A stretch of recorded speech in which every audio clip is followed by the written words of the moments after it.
किसी वन में एक चालाक सियार रहता था जिसका नाम था चंद्रव। वह स्वभाव से बहुत चतुर और अपनी चालाकी के लिए जाना जाता था।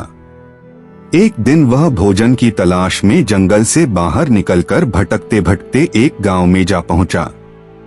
गांव में पहुंचते ही उसकी नजर वहां के घरों और खाने की महक पर पड़ी। लेकिन जैसे ही वह खाने की तलाश में एक घर के पास पहुंचा, गांव के कुत्तों ने उसे देख लिया। गांव के कुत्ते झुंड बनाकर उसके पीछे दौड़ने लगे।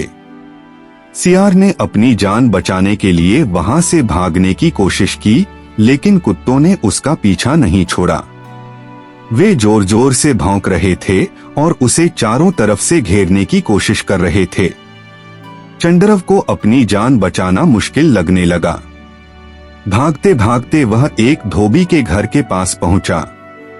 वहां उसने देखा कि धोबी के आंगन में एक बड़ा टब रखा था जिसमें नीला रंग घुला हुआ था। यह रंग कपड़े धोने और रंगने के लिए तैयार किया गया था। जान बचाने के लिए सियार बिना कुछ सोचे समझे उस टब में छलांग लगा दी। कुत्तों ने जब देखा कि सियार गायब हो गया है तो वे भौंकते हुए वहां से चले गए। चंद्रव कुछ देर तक उस रंग में डूबा रहा। जब उसे यकीन हो गया कि कुत्ते जा चुके हैं तो वह टब से बाहर निकला। बाहर आते ही उसने महसूस किया कि उसका शरीर पूरा नीला हो चुका है। जब वह जंगल की ओर भागा तो रास्ते में उसने महसूस किया कि जानवर उसे देखकर भागने लगे। कुत्ते जो पहले उसका पीछा कर रहे थे अब उसे देखकर डरकर दूर हट गए। चंद्रव को यह देखकर बड़ा अचंभा हुआ। वह तेजी से भागते हुए जंगल के एक तालाब के पास पहुंचा और पानी पीने लगा। पानी में उसने अपनी परछाई देखी और चौंक गया। उसे अपनी नीली चमड़ी देखकर समझ में आया कि वह अब किसी साधारण सियार की तरह नहीं दिखता। उसे लगा कि वह एक नया और अनोखा जीव बन गया है। जंगल में जब अन्य जानवरों ने उसे देखा तो वे भी हैरान रह गए। यहाँ तक कि शेर, जो जंगल का राजा था, वह भी उसे देखकर डर गया। शेर ने अन्य जानवरों से कहा, यह नीला प्राणी कौन है? यह कोई अजनबी है। हमें इससे सावधान रहना चाहिए। न तो इसे दोस्त बनाना ठीक है और न दुश्मन। बेहतर यही है कि हम इससे दूर रहें। चंद्रव ने सोचा कि यह उसके लिए एक सुनहरा मौका है। उसने सभी जानवरों को अपने पास बुलाया और बोला, सुनो जंगलवासियों, मैं ब्रह्मा जी के पास से आया हूँ। उन्होंने मुझे इस जंगल का राजा नियुक्त किया है। मेरा नाम ककुदरुम है और अब से मैं ही तुम्हारा राजा हूँ। सभी जानवर उसकी अनोखी रंगत और डरावने रूप से डर गए। उन्होंने उसे राजा मान लिया। यहाँ तक कि शेर ने भी उसके आदेशों को मानने में अपनी भलाई समझी। अब चंद्रव की मौज हो गई। उसने जंगल के सारे जानवरों को अपने दरबारी बना दिया।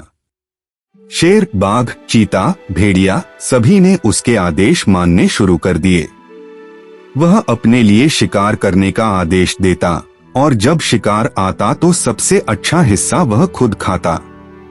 इस तरह वह आराम से रहने लगा।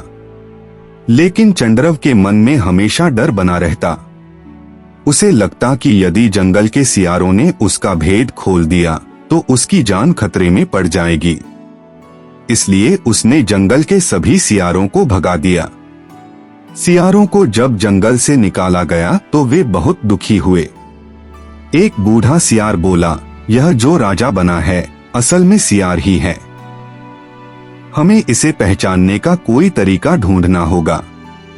फिर उसने कहा, हम सब मिलकर हुआ करेंगे। अगर यह भी हमारी आवाज में शामिल हो गया तो इसका भेद खुल जाएगा। सारे सियार एकजुट हुए और उन्होंने हुआ करना शुरू किया। राजा बने चंद्रव से यह सहन नहीं हुआ। वह भी सियारों की तरह हुआ करने लगा। यह देखकर शेर और बाकी जानवर चौंक गए। वे समझ गए कि यह नीला प्राणी असल में एक सियार है जो उन्हें धोखा दे रहा था। गुस्से में शेर ने उसे पकड़ लिया और बाकी जानवरों ने मिलकर उसका अंत कर दिया। इस तरह झूठ और छलकपट से राजा बने चंद्रव का अंत हो गया। सीख, झूठ और धोखे के सहारे मिली सफलता ज्यादा समय तक नहीं टिकती। सच्चाई और ईमानदारी ही सबसे बड़ा गुण है। हेलो दोस्तों, मैं हूं आपका दोस्त टर्टल मैन। अगर आपको ये वीडियो अच्छी लगी तो इसे लाइक करें, शेयर करें और सब्सक्राइब करें। तो चलिए देखते हैं कि सबसे पहले सब्सक्राइब कौन करता है।